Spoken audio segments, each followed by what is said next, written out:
Hi everyone, welcome to a new mini blog. আজ আমরা যাচ্ছি গৃহপ্রবেশের নিমন্ত্রণে দিদির বাড়িতে।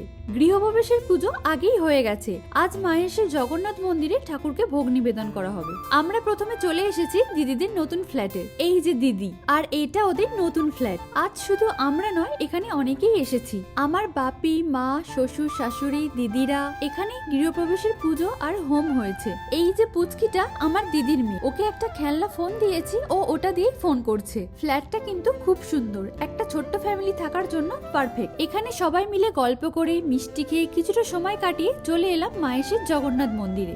জগন্নাথ, বলরাম, সুভদ্রা ঠাকুর দর্শন ও প্রণাম করে চলে এলাম ঠাকুরকে নিবেদন করা ভোগ গ্রহণ করতে। এখানে সবাই মিলে একসাথে ভোগ খেতে বসেছি। আর এই হলো জিজু। এরপর মন্দিরের ভিতর আর বাইরের চারপাশটা কিছুক্ষণ ঘুরে দেখলাম। অনেক দিন পর আজ আবার সবাই একসাথে হলাম, অনেক ভালো লাগলো। আজকের মতো এতটাই, টাটা।